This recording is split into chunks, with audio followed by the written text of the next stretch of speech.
जी की जय। भी लगता है आप शादी में ही आए हुए हो, सत्संग में नहीं। आपने जयकारा नहीं लगाया। तो मन दिया कहीं अंग, कहे कबीर कोरी गजी कैसे लागेगा। हम वो नाम का रंग तो मांग रहे हैं, मस्ती मांग रहे हैं, और अगर हमारा मन ही सदगुरु चरणों में नहीं होगा तो वो मस्ती बड़ी मुश्किल, बड़ी दूर की चीज है। अगर मस्ती चाहते हो, वो आनंद चाहते हो, अभी देखो भगत जी कितना सुंदर आप सबको नचा रहे, बिना ढोलक बिना ताल, केवल आवाज।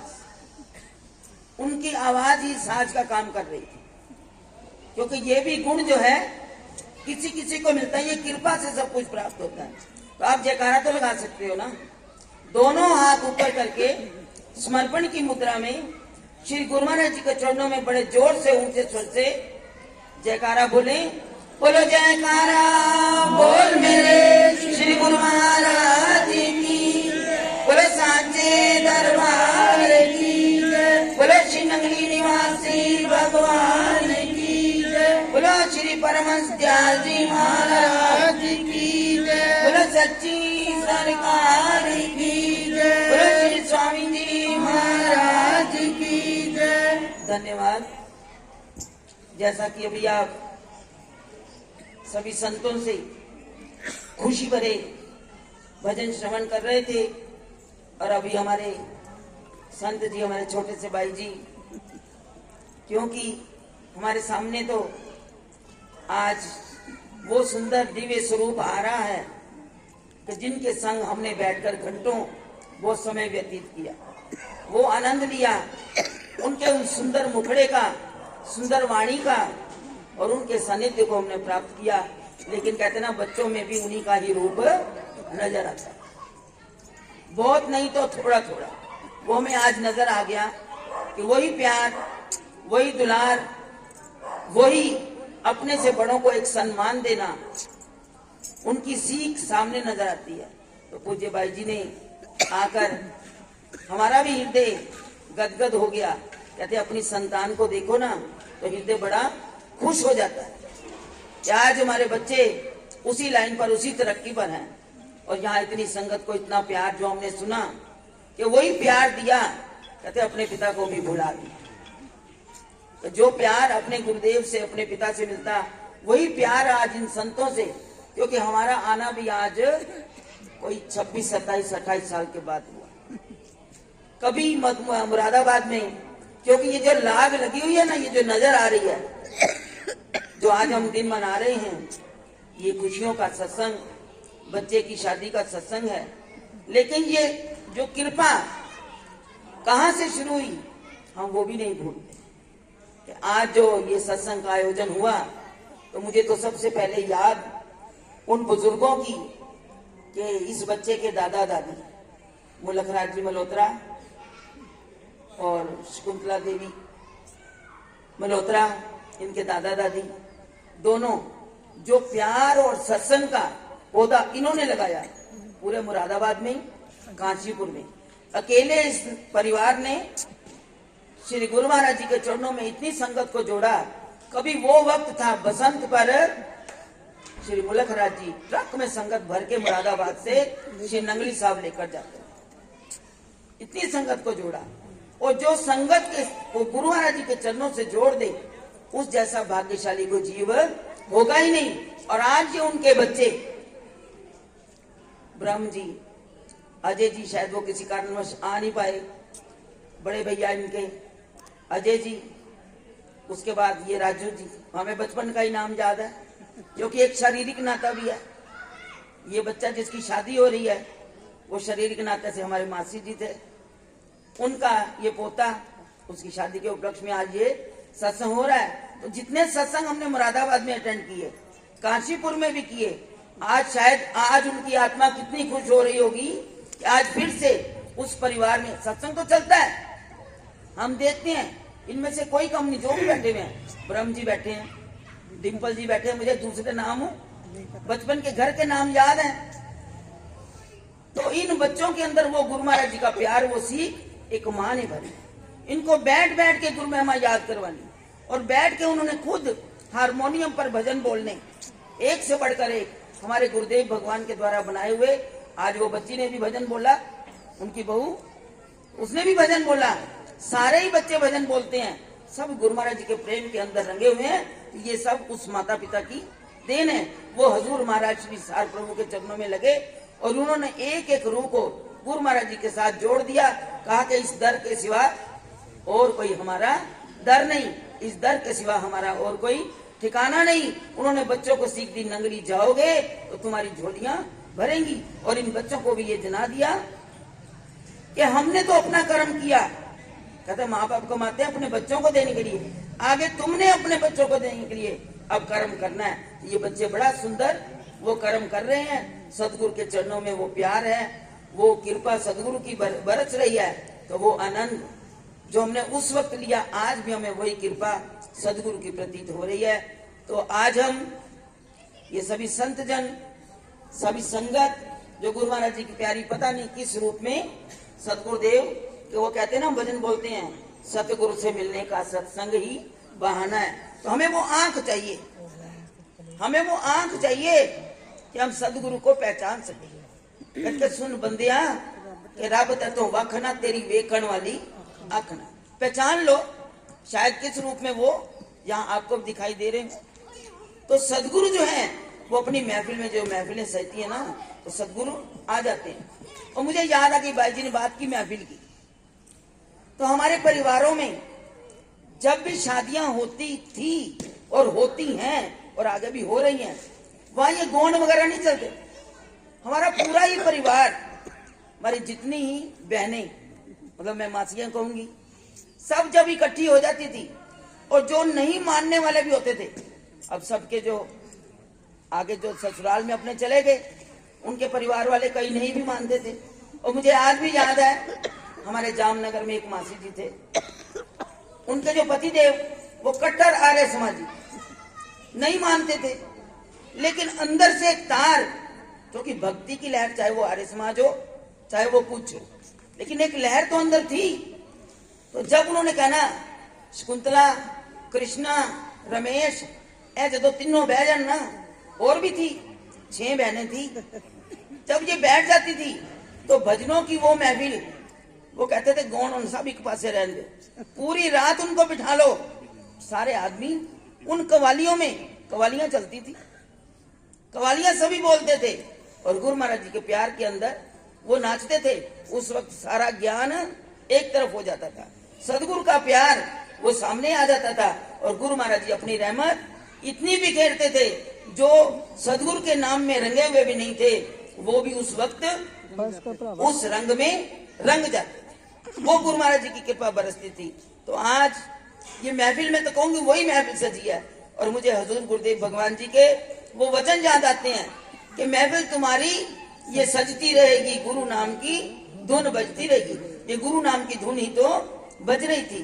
तो आज बेटे वरुण की शादी के उपलक्ष्य में इस सत्संग का आयोजन हुआ, खुशियों भरे गीत गाए गए, लेकिन हमारे गुरुदेव भगवान हमें क्या समझाते हैं कि एक गृहस्थी का कर्तव्य होता है। उसे कहा जाता है कि जब भी कोई घर में शुभ कार्य करो तो सबसे पहले, आप देखते हो पंडित जी पूजा पर बिठाते हैं, तो कहते हैं हाथ जोड़कर अपने गुरुदेव का आह्वान करो, उन्हें याद करो।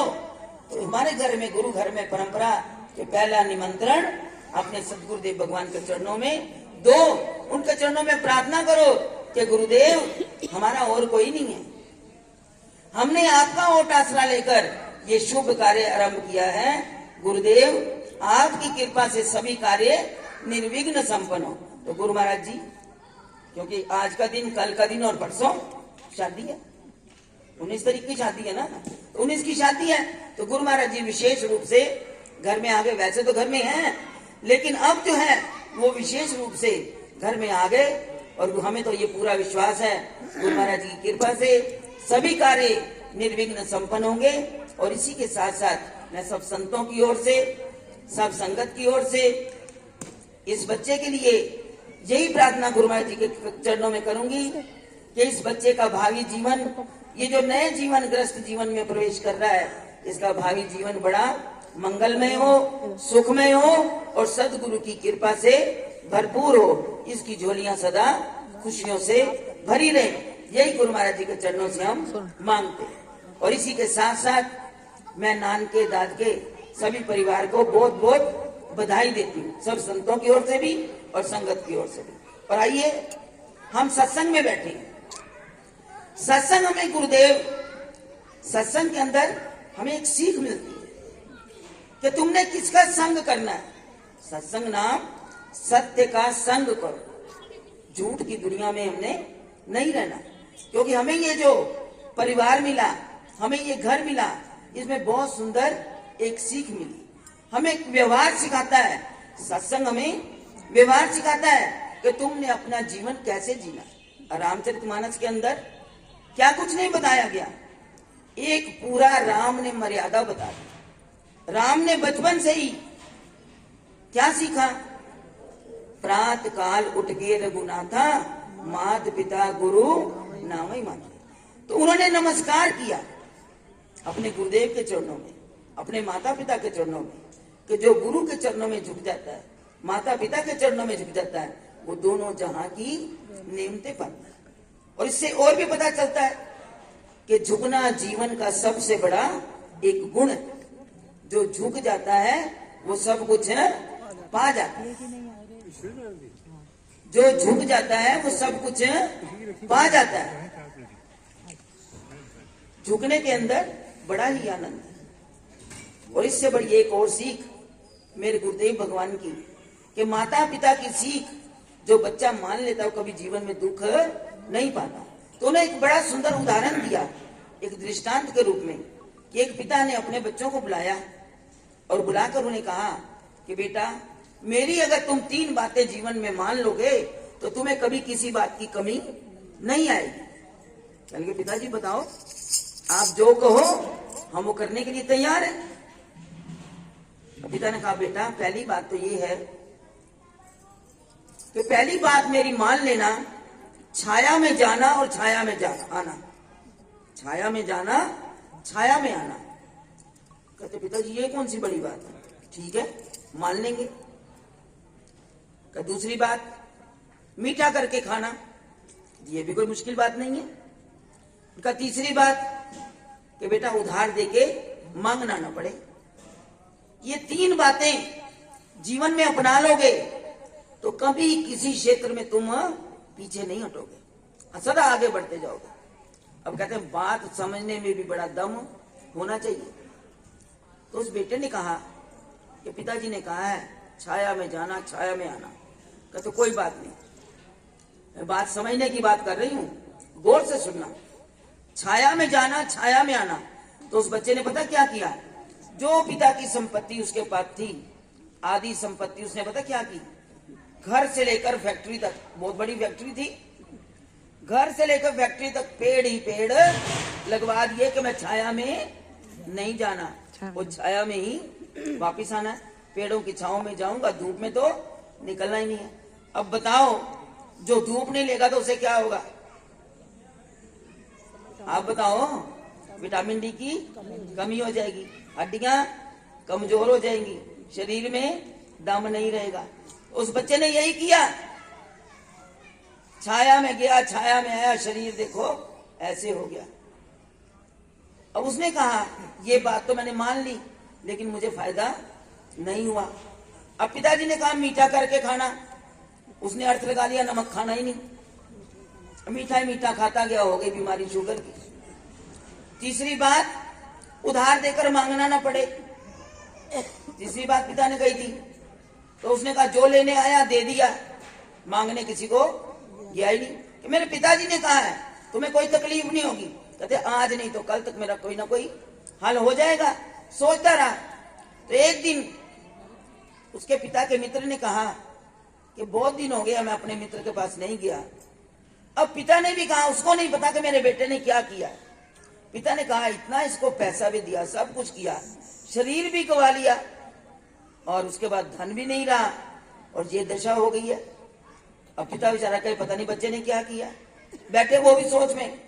उनका मित्र आया, मित्र ने कहा भाई मैंने कहा पता कर रहा हूं मेरे दोस्त का भी क्या हाल है, उसका घर परिवार कैसा चल रहा है, आज तो ऐसे मित्र मिलने बड़े कठिन है। तो जब उसने कहा आया, देखा तो घर की हालत बड़ी खराब, अब उस बच्चे को कहा भाई तेरी हालत कैसे होगी? कहते मैंने पिता की 3 बातें मानी हैं, उन 3 बातें मानने से ये मेरा हाल हो गया। कहते क्या कहा तेरे पिता ने? कहा छाया में जाना, छाया में आना। कहते तूने क्या किया? मैंने कहा जितनी पूंजी थी ना आधी लगा दी पेड़ लगवाने में, घर से फैक्ट्री तक धूप में नहीं जाना। तो तभी तेरी हालत समझ का फेर है। तेरे पिता ने कहा था कि तू दिन चढ़े सूरज चढ़े तो तब उठे, ये तो बात गलत होगी। समय पर फैक्ट्री में जा, ये नहीं दिन चढ़ गया आंखें मलते हुए आजकल के जैसे सूरजमुखी फूल के 12 बजे उठे, 1 बजे गए दफ्तर और शाम को अभी सूरज गया भी नहीं और घर आ मजदूर अभी बैठे हुए हैं और तूने अपना छोड़ा और घर को आ गया धूप में ही। नहीं, संध्या पड़ जाए, संध्या टाल के तब आना था, तो तूने किया क्या? तू उल्ट चला। तो फिर दूसरी बात क्या कही? पिता ने कहा था मीठा खाना, मैंने मीठा ही मीठा खाया। कहने का ये नहीं कहा था मीठा करके खाने का मतलब कि तुम्हारी बोली मीठी होनी चाहिए। मीठा बोलेगा तो दुश्मन को भी अपना बना लेगा। क्यों? उन्होंने कहा कि तुम्हारी वाणी मीठी होनी चाहिए। मुझे गुरु नानक देव जी की वाणी याद आई। गुरु महाराज जी, हजूर महाराज जी हमेशा अपने सत्संगों में फरमाया करते थे कि वो अपने कंत को रिझा सकता है। कहते ना, हम अपने रूह के पति को रिझाते हैं, आप संसारिक पति के लिए सब काम रिझाने के लिए करते हो। हजूर महाराज जी तो बड़े प्यार के साथ कहते थे कि भाई एक बहू जब आती है तो उसको क्या करना पड़ता है। आजकल की नहीं बात करूंगी, जो बहू आती है, लेकिन आज बहू आती है क्योंकि मन में ये उम्मीदें होती हैं। पहले कहते लक्ष्मी आएगी, लक्ष्मी आएगी तो परमात्मा की कृपा भी आएगी। अब क्या कहते हैं? बहू आएगी। फिर सोचते हैं बहू आएगी कार लाएगी, पहले कार की चाबी का ध्यान करते हैं। अगर कहोगे लक्ष्मी आएगी तो तुम्हारे घर में लहरे बहरे आएंगी। हम अपने भाव ही बदल बैठे हैं। जो भाव को नहीं समझता उसके लिए बड़ा मुश्किल काम हो जाता है। जैसे मैं अभी समझा रही हूँ मेरे गुरुदेव की बताई हुई बातें हैं। तो उन्होंने कहा मीठा करके खाना, तो मीठा ही मीठा खाया तो बीमारी मोल ले ली। कहा बेटा मीठा खाने का मतलब कि तुम्हारी जुबान वो मीठी होनी चाहिए। ये नहीं कि तुम्हारे घर में कोई आए तो 10 माथे पर बल पड़ जाए, दूसरी बार कहे इसके घर में नहीं जाना, इसके माथे पर 100 बल पड़ जाते हैं, कोई चेहरा नहीं देखता दोबारा। तो ये हमारे माथे पर वो अच्छे बल नहीं पड़ने चाहिए। उसके ऊपर हमारी मीठी जुबानों, हम हंसकर सबका स्वागत करें और प्यार के साथ सबसे बोले, तो फिर देखो दुश्मन भी अपने बन जाते हैं और हमें किसी चीज की कमी नहीं रहेगी। कभी कोई ऐसा भी वक्त आता है लोग अपनी जान भी न्यौछावर करने के लिए तैयार रहते हैं। कहते तीसरी बात क्या कही थी पिता ने? पिता ने कहा था उधार देकर मांगना न पड़े। कहते तुमने पूछा भी था, पिता से पूछ लेते कि वो क्या तरीका होता है। कहने लगा कोई भी आप देखो, ब्याज देने वाले पैसा देते हैं ना, पहले मकान की रजिस्ट्री किसी ना किसी चीज की रखवा लेते हैं तो वो पैसा देने अपने आप आएगा। उधार मांग देकर मांगना नहीं पड़ेगा। कहते इसका तरीका ये था। तो उन्होंने कहा बेटा अभी भी कुछ बिगड़ा नहीं है, अपने वक्त को संभाल ले। अब भी जो तेरे पास वक्त है तो उसके अपने जीवन को, उसी दिनचर्या को बदल ले। अभी फैक्ट्री है ना, घाटा पड़ा ना, फिर से उसी तरह अपना क्रियाकलाप शुरू कर दे। समय पर काम पर जा, समय पर काम खत्म करके घर आ, सबके साथ मीठी बोली बोल और उसके साथ ही इस तरह का व्यवहार रख कि अगर किसी ने कोई उधार मांगा है तो पहले उससे लेके कुछ पहले गहने रख लेते थे ना, अपने आप देने आएगा तो छुड़ा कर ले जाएगा। ऐसा जीवन में अगर तू अपनाएगा तो तेरे किसी चीज की कमी नहीं रहेगी। उस दिन के बाद उस बच्चे ने वैसा ही कार्य करना शुरू किया तो जिंदगी में धीरे धीरे धीरे धीरे दिन पलटते गए और फिर वही का वहीं जाकर खड़ा हो गया। तो इसलिए बात जो है समझने में बड़ा अंतर होता है। लेकिन कहते संतों की बातें बड़ी अटपटी होती है। संतों की बातें अटपटी, झटपट लखे ना कोई, जो मन की में झुकने का गुण होना चाहिए। वो जिंदगी भर उन्होंने अपनी सारी माताओं को खुश किया। अगर माता ने, माता कौन सी, क्या कहीं ने क्या कुछ नहीं उनके साथ किया, लेकिन उन्होंने अपनी माता को बाद में जाकर 14 वर्ष के बाद आने के बाद में प्रणाम किया। पहले के कई माँ के पास गए तो उसका भी दिल इतना दुखा होगा। तो इसलिए राम ने हमें बड़ी मर्यादा सिखाई कि कोई अगर तुम्हें कुछ कह भी दे तो तुमने उसका बुरा नहीं मानना। रामायण की बताई हुई शिक्षाओं पर चलना है वो मैं सिखाती, और राम ने उसी मर्यादा पर चलकर सिखाया। एक बार एक संत गए, जा रहे थे, सत्संग किया उन्होंने, तो वो एक बार ट्रेन में सफर कर रहे थे, एक संत ट्रेन में सफर कर रहे थे, तो एक व्यक्ति अपनी पत्नी के साथ गया स्टेशन पर, गाड़ी पकड़नी थी। जब गाड़ी पकड़ी, गाड़ी थोड़ा डिब्बा दूर था, चलते चलते जब वहां पर पहुंचा तो गाड़ी रेंगनी शुरू हो गई। अब उसने अपनी पत्नी को बहुत कहा, खींचने की कोशिश की, लेकिन वो गाड़ी पे चढ़ गया और पत्नी रह गई पीछे। अब लगा शोर मचाने, जंजीर खींच दो, कोई जंजीर खींच दो। तो संत बैठे हो, उनका बेटा क्या बात है, तो मेरी पत्नी रह गई नीचे, गाड़ी की ट्रेन जंजीर खींच लो। तो उस वक्त उन संतों ने पता क्या कहा, कहते बेटा तुमने कभी रामायण नहीं पढ़ी। जो अपनी पत्नी को पीछे लगाता है वैसे पीछे लगाओ, लेकिन कहीं बाहर जाओ उसको पहले आगे चढ़ाओ, तुम तो दौड़कर चढ़ जाओगे। रामायण के अंदर बहुत गुण लिखे हुए हैं कि अपनी पत्नी की संभाल करनी है तो उसे पहले उसको आदर का स्थान भी दो और उसे चढ़ाओ भी, उसके साथ इस तरह का व्यवहार हमें करना चाहिए। इसलिए तुमने कभी रामायण नहीं पढ़ी, तो इसलिए तुम आज ये चिल्ला रहे हो, इसलिए रो रहे हो कि मेरी पत्नी रह गई। तो कई बातें हैं जो हम ना ग्रंथों में पढ़ते हैं, क्योंकि तो ग्रंथों का अध्ययन तो आज रह ही नहीं गया। अभी तो भैया दे रहे थे ना, मोबाइल भी सो है, मोबाइल ही हमारी जिंदगी का ऐसा हिस्सा बन गया, लेकिन नहीं, इसमें भी बड़े गुण छिपे हुए हैं। अगर हम इसे लेना चाहें तो हमें महापुरुष तो ये बताते हैं कि अपने जीवन में एक झुकने का गुण सीख लो। झुकने का उन्होंने बड़ा सुंदर प्रमाण दिया कि गुरु नानक देव जी कहते थे, नानक नन्हे हो रो जैसे नन्ही दूब।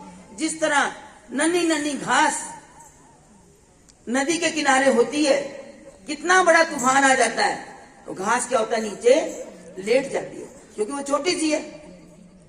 हमारे रामनवमी पर एक बार प्रोग्राम हुआ तो उसमें बहन नूतन जी आई थी, तो उन्होंने बड़ा सुंदर एक भजन बोला, छोटा बने सो हरि पावे, जैसे छोटी बूंद नीर की दूध में घुल मिल जाए।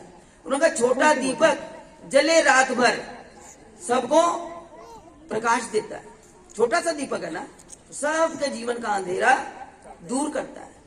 कहते हैं हमें भी जो है छोटा बनकर बड़ा आनंद मिलेगा, अगर हम बड़े बनेंगे तो हमारी हालत कैसी होगी। कहते हैं फिर उन्होंने प्रमाण दिया कि जब तूफान आता है ना, तो बड़े बड़े पेड़ जो होते हैं ना ऊंचे, जिन पर फल भी नहीं लगता, तूफान आने पर वो जड़ सहित उखड़ जाते हैं। तो इसलिए हमने ऐसा नहीं बनना, अकड़ खा नहीं बनना, हमने झुक कर रहना है।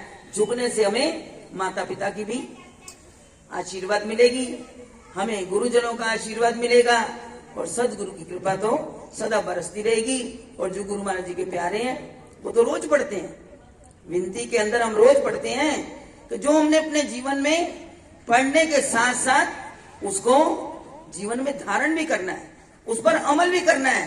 क्या पढ़ते हैं हम, गुरु समरथ सिर पर खड़े, क्या कमी तो दास, रिद्धि सिद्धि सेवा करें, मुक्ति न छोड़े पास। तो जो ये बच्चा नए जीवन में प्रवेश कर रहा है, इस बात को हमेशा याद रखना है कि कोई ना मेरे सिर तक कौन है, कोई नहीं ना, मेरे सिर पर गुरु महाराज जी का हाथ है, और जो गुरु महाराज जी का हाथ समझता है उसके जीवन में कभी किसी बात की कमी नहीं आती है।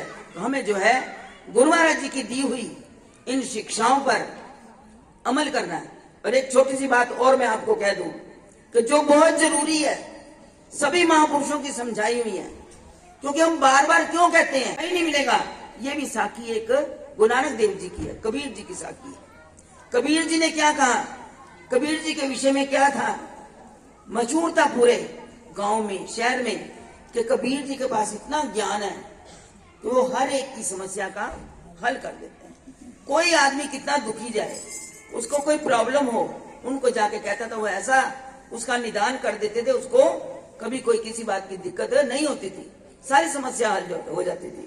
तो उस व्यक्ति के जीवन में भी एक नौजवान था, उसके जीवन में भी समस्या आई, कहने लगा मैं भी जाऊं कबीर जी के पास। जब वो गया उनके घर में, और कबीर जी क्या कर रहे थे, खड्डी पर बैठे हुए कपड़ा बुन रहे थे। वो लड़का अंदर गया तो उसने मुख से कुछ कहने के लिए खोलने की सोची, तो कबीर जी ने उसको आराम से इशारा किया, वे बैठ जाओ। वो बैठ गया। तो उन्होंने देखा थोड़ी देर हो गई बैठे हुए उस व्यक्ति को, तो कबीर जी ने अपनी पत्नी को आवाज लगाई, भाई अंधेरा पड़ गया है, दिया जला लो। अब पत्नी ने अंदर आवाज सुनी और झट से पति की आवाज सुनकर दिया जलाया और कमले में लाकर रख दिया। जब रख दिया, अब वो लड़का सोचने लगा कि मैं तो आया था कि मेरी समस्या का निदान होगा, लेकिन मुझे तो लगता है कबीर जी सटिया गए कि सूरज निकला हुआ है और पत्नी को आवाज दे रहे हैं अंधेरा पड़ गया, दिया जला लाओ। और पत्नी उससे भी गई गुजरी, दिया जला के लाके रख दिया कमरे में। अब पत्नी ने देखा कि मेरे पति के पास मेहमान आया हुआ है। वो अंदर गई, 2 गिलास दूध के भर कर लाकर एक कबीर जी को दिया। कहते ना कंपनी करनी पड़ती है, अभी आप भी पियो, मेहमान भी पिएगा। दूध के 2 गिलास दिए। अब कबीर जी ने गटागट उस दूध को बड़े आराम से पी लिया। अब जो वो व्यक्ति था उसने घूंट मुंह को लगाया, एक घूंट अंदर नहीं गया और वहीं दूध को रख दिया। पत्नी ने बाहर से आवाज दी, सब ठीक है ना, किसी चीज की कमी तो नहीं? कबीर जी ने कहा बहुत स्वादिष्ट, बहुत स्वादिष्ट, अच्छा है। और वो लड़का कहता है कि भाई मैं तो उठ के जाऊं, ये सठिया से भी ऊपर बात है, 17 बतरे गए कि पत्नी ने अब दूध दिया है, दूध में मीठे की जगह नमक डाल दिया और कह रहे हैं बहुत स्वाद है। लड़का कहता है मैं तो उठ के जाऊं, यहां कुछ नहीं होने वाला मेरा। जब जाने लगा तो कबीर जी ने कहा बेटा क्या बात है, उठकर जा रहे हो? कहने लगा जिस काम के लिए आया था वो होता हुआ नजर नहीं आ रहा, मैं चला जाऊं तो अच्छी बात है। कहते बेटा मैं इतनी देर से जो कर रहा था तेरे लिए ही तो कर रहा था, ये जो मैं कर रहा था तेरे लिए ही तो कर रहा था। कहले मेरे लिए? कहते हाँ बेटा, तू मेरे पास ये समस्या लेकर आया ना, तेरी पत्नी के साथ थोड़ी खटर पटर रहती है। कहते हाँ।